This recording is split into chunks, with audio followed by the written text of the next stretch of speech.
Ya, kita kembali lagi di dialog mengenai toleransi di Indonesia, dan kali ini kita akan masih membahas mengenai tadi kita lanjuti terkait dengan jihad ya, arti makna jihad ini. Romo, mungkin ada masukan tersendiri terkait dengan jihad ini? Saya setuju sekali tadi Pak Azumati Asra mengatakan tegas sekali kan, bahwa ada dua hal. Satu, bagaimana negara harus jelas menghukum mereka yang melakukan kekerasan atas nama agama. Yang kedua, tafsiran dari agama masing-masing itu harus melihat loh, agama kan berfungsi untuk semakin membuat manusia lebih manusiawi, semakin hubungannya baik kan. Maka tadi saya juga melihat bagus sekali jihadnya itu ketika tugas suci, kalau kita mengatakan mission sacre itu mesti persis untuk bersama-sama bagaimana mengatasi kemiskinan, bagaimana mengatasi kebodohan, ya kan. Dan ini semuanya kan persis pesan yang paling pokok dari 17 Agustus 45, 69 tahun yang lalu, ya 69 tahun yang lalu. Karena itu saya tadi mau mengatakan bahwa ketika kita berani dengan betul-betul yang dibutuhkan rakyat Indonesia 69 tahun merdeka ini, ya itu kan jelas sekali. Dia bisa cukup makan, dapat pekerjaan untuk merasa diorangkan itu sendiri, tapi juga rasa aman dengan perbedaan yang sedang terjadi itu, ya kan, ya. Nah, misalnya juga kalau saya lihat bagaimana tafsiran toleransi dan dihayati itu. Jadi yang menghayati itu mungkin toleransi secara kognitif. Oke, Anda beda, ya kita beda, ya. Kayak gencatan senjata kalau di keluarga beda watak semuanya, oke bisa ya kan, ya kan. Tapi itu kan baru satu tahap kan. Tapi bagaimana toleransi yang lebih mendalam kalau saya berada di pihak dia, kalau saya berada di pihak yang disingkirkan, ya. Jadi saya kira betul tadi Mas Bayu dan Mbak Elisa tadi, selama kita masih ada bagian dari bangsa Indonesia ini yang beribadat sampai di depan istana, ya belum ada tempatnya untuk itu, ya. Lalu juga selama kita masih belum menghargai mereka untuk tadi menghayati kebebasan beragamanya untuk beribadah, ya kan, itu menjadi PR untuk kita. Karena yang saya alami itu menarik sekali. Coba kalau saya ke tempat Mas Azumati Asra, dulu ke tempat Gus Dur, beda agama, saya masuk sana, manusiawi sekali kan, silakan kalau mau masuk, ya kan. Tapi juga coba kita renungkan, ketika kita masuk rumah Tuhan, namanya masjid atau katedral, karena ada persoalan kemarin yang kelam dari bagian toleransi, kita akan takut masuk sana, takut dicurigai gitu. Berarti masih ada something wrong di situ, ya. Jadi karena itu ini yang saya kira ke depan itu kita mesti menjadikan ini rumah kita, seperti lagunya Frankie Sahila Tua itu, ya kan, ya, rumah kita, dan ini dasarnya adalah Pancasila itu sendiri, tafsiran ke arah sana. Ya, tapi jadi saya usul Romo, ini sedikit nyambung.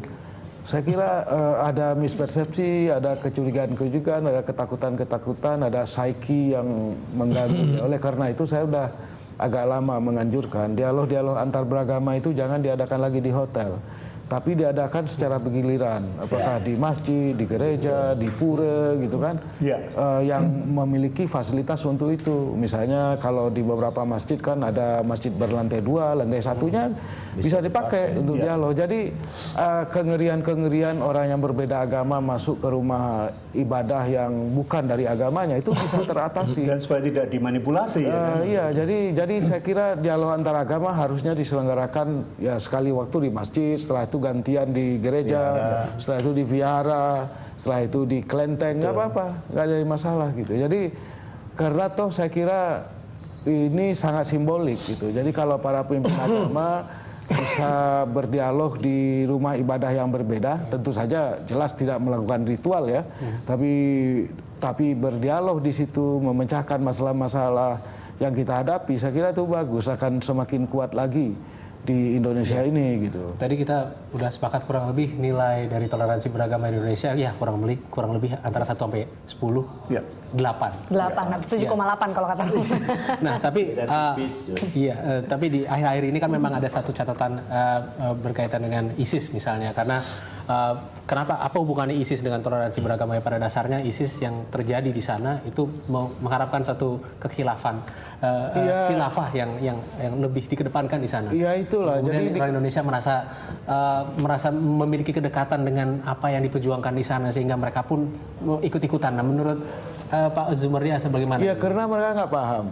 Itu satu, masyarakat awam yang berusaha Ada direkrut. keinginan untuk menjadikan Indonesia sebuah Yang kedua itu memang ide seperti itu, ide khilafah itu beredar di kalangan yang pemain-pemain lama ya, dan dengan segera mengalihkan isunya. Jadi orang-orang apakah dari MMI, JI, JAT dan lain sebagainya yang menjadikan isu khilafah ISIS itu sebagai vokal poin baru untuk menegaskan kembali eksistensi mereka. Jadi itu nggak mengherankan, tapi bagi masyarakat awam saya kira mereka juga nggak paham apa itu khilafah. Oleh karena itulah seperti yang tadi saya sarankan, konsep-konsep kunci yang romantik, ya, yang idealistik, yang bisa disalahgunakan oleh kelompok-kelompok radikal itu harus dijelaskan oleh pemuka agama mainstream, arus utama NU, Muhammadiyah, MUI. Dan saya kira kasus ISIS ini saya kira sudah bagus lah, sikap mereka bagus. Menyatakan ISIS itu menyimpang, konsep khilafah nggak relevan dengan Indonesia. Khilafah itu kan kira-kira idenya adalah menyatukan seluruh umat Islam di seluruh dunia ini di bawah satu payung politik tunggal. Nah itu kan nggak mungkin. Bagaimana menyatukan Indonesia dengan katakanlah orang Pakistan dengan orang Arab Saudi atau Mesir dan lain sebagainya, itu nggak mungkin. Jadi oleh karena itulah saya kira konsep-konsep kunci itu perlu dijelaskan dan disosialisakan dalam konteks negara bangsa Indonesia. Nah ini dia Prof, berarti ketidakpahaman itu apa karena memang mereka kurang sosialisasi terkait dengan ini, dan mungkin tadi dengan adanya dialog dengan antar agama di tempat-tempat ibadah juga mungkin harus ada sosialisasi tersendiri juga sehingga mereka tahu sebenarnya terkait dengan masalah-masalah yang atau jalan yang benar atau iya, jadi soal jihad kan sudah ada itu buku saku yang dibikin oleh MUI ya, itu bagus sekali tentang 8 jihad, bentuk jihad ya. Jihad yang misalnya menuntut ilmu adalah jihad, mencari rezeki adalah jihad, menghajikan orang tua adalah jihad dan seterusnya itu. Yang terakhir baru jihad dalam pengertian perang. Jihad dalam pengertian perang itu perang yang bersifatnya membela diri ya, bukan perang yang agresi. Misalnya tiba-tiba orang Islam menyerbu negara orang lain misalnya, itu tidak diizinkan. Tapi kalau ada orang lain yang mengancam kaum muslimin, mengancam negara muslim, orang-orang muslim, itu harus membela diri, harus melakukan jihad. Itu yang dijelaskan oleh MUI. Tapi khilafah itu belum dijelaskan ya, karena khilafah ini juga beredar di Indonesia berbagai macam ide, gagasan yang bertolak belakang mengenai khilafah. Gagasan khilafah yang radikal itu dilakukan oleh ISIS, tapi juga ada gerakan untuk membangun khilafah oleh Hizbut Tahrir Indonesia. Itu mereka juga aktif menyebarkan itu. Tapi dalam pengamatan saya, gagasan khilafah itu nggak laku di Indonesia. Karena apa? Karena ormas mainstream Islam, NU, Muhammadiyah, Al-Wasliyah,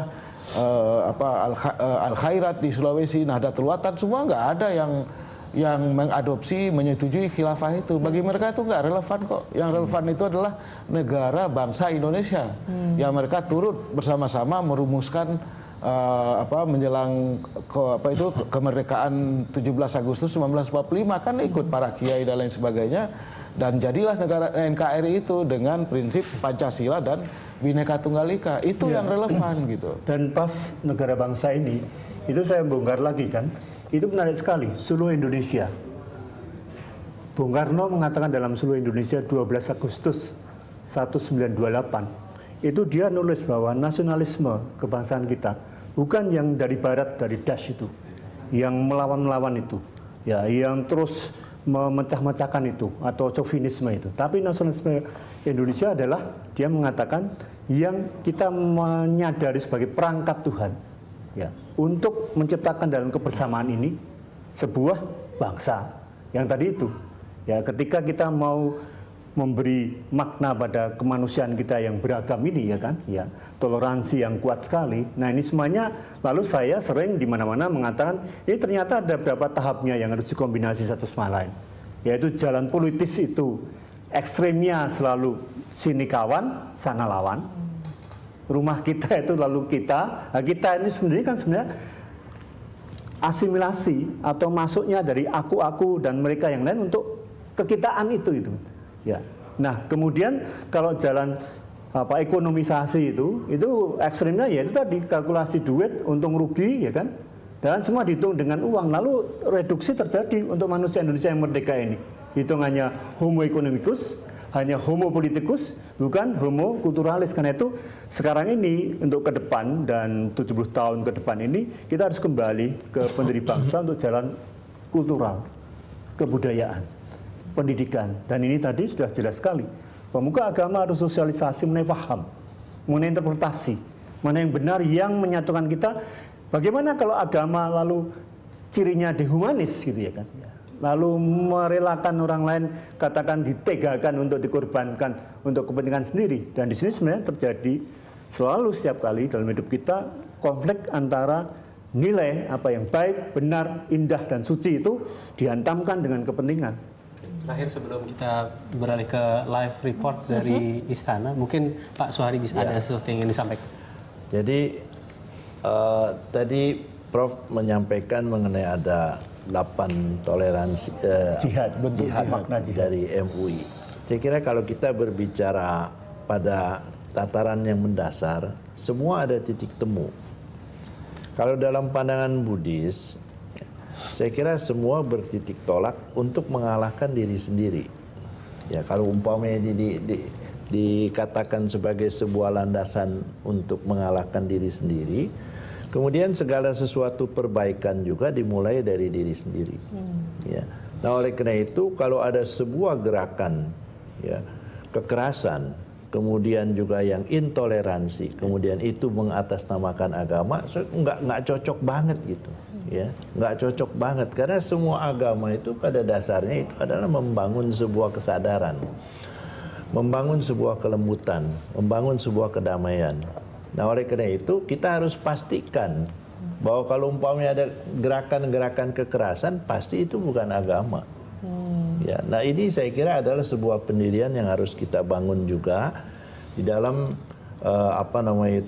kita yang sudah 60 tahun. Ya, artinya Dirgahayu itu kan sebetulnya harus menjadi lebih baik, dan harus dimulai dari sekarang, Saya kira itu adalah sebuah hal pemikiran yang harus kita bangun sama-sama. Harus lebih baik mungkin kalau tahun ini yang ke-69 nilainya 8, mungkin 70 akan meningkat jadi 9 ya. Mestinya kita harapkan seperti itu. Nah, itu Dirgahayu. Dirgahayu harus seperti itu. Baik, kita akan mau ke live report dan kita akan mengetahui informasi selanjutnya tentang dialog ini. Namun kita usai jeda berikut ini kita akan kembali sesaat lagi.